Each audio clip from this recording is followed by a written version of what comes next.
పొద్దున్న ఒక ఇంటర్ పిల్లోడు హ్యాపీ ఫ్రెండ్షిప్ డే అన్నా అని మెసేజ్ చేశాడు. నేను ఏంటి ఈరోజు ఫ్రెండ్షిప్ డేనా, సరే సేమ్ టు యూ తమ్ముడు అని అన్నా. అసలు చిన్నప్పుడు ఫ్రెండ్షిప్ డే అంటే ఆ ఎక్సైట్మెంట్, ఆ హడావిడి ఓ లెవెల్లో ఉండేది అబ్బా.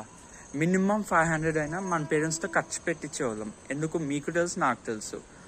నార్మల్ బ్యాండ్స్ అని, ఎలాస్టిక్ బ్యాండ్స్ అని, ఇంకా కొంచెం స్పెషల్ ఫ్రెండ్స్కి ఏమో ఫ్యాన్సీ బ్యాండ్స్ అని చెప్పి, అలానే టాప్ 5లో ఉన్న మన బెస్ట్ ఫ్రెండ్స్కి ఏమో ఫ్రెండ్షిప్ బ్రేస్లెట్స్ అని, అలానే మన క్రష్లకి లేదా మన గర్ల్ బెస్టీస్కి ఫ్రెండ్షిప్ రింగులన్నీ ఇలా షాప్లో ఉన్నవన్నీ కొనేసి మన పేరెంట్స్కి తలకాయ నొప్పి తెప్పించేవాళ్ళం.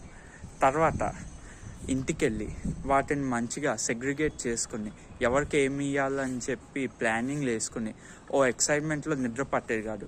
పొద్దున్న స్కూల్కి వెళ్ళి ఎవరికి ఇవ్వాల్సిన వాళ్ళకి ఇచ్చేసి మన ఫ్రెండ్స్ మనకు కట్టి ఆఖరికి ఆ ఫ్రెండ్షిప్ రింగులు మన క్రష్లకి ఇచ్చి ఏదో ఎంగేజ్మెంట్ అయిపోతున్నట్టు ఫీల్ అయిపోయి లాస్ట్కి ఎండ్ ఆఫ్ ద డే ఎవరికి ఎక్కువ ఫ్రెండ్షిప్ బ్యాండ్లు వస్తే చేతికి ఆడే టోప్ అని డిక్లేర్ చేసుకునే వాళ్ళం. ఇది ఏడొక్క పాయింట్లో చిన్నప్పుడు మీరు చేసుంటారు, నేను చేసుంటా. కానీ ఇప్పుడు ఎవడు బిజీలో ఆడున్నాడు. నా సగం మంది స్కూల్ ఫ్రెండ్స్కి జాబ్లు వచ్చేసాయి, మిగతా సగం మంది స్కూల్ ఫ్రెండ్స్ జాబ్లు ఎత్తుక్కుంటున్నారు. నా కాలేజ్ ఫ్రెండ్స్ ఏమో మాస్టర్స్కి, కొంతమంది యూఎస్ యూకేకి పోతే ఇంకొంతమందికి మాస్టర్స్కి దిక్కులెక్క ఇక్కడే మిగిలిపోయారు హైదరాబాద్లో. ఎవడి దుఃఖంలో ఆడున్నాడు, ఎవడి సంతోషంలో ఆడు బతుకుతున్నాడు.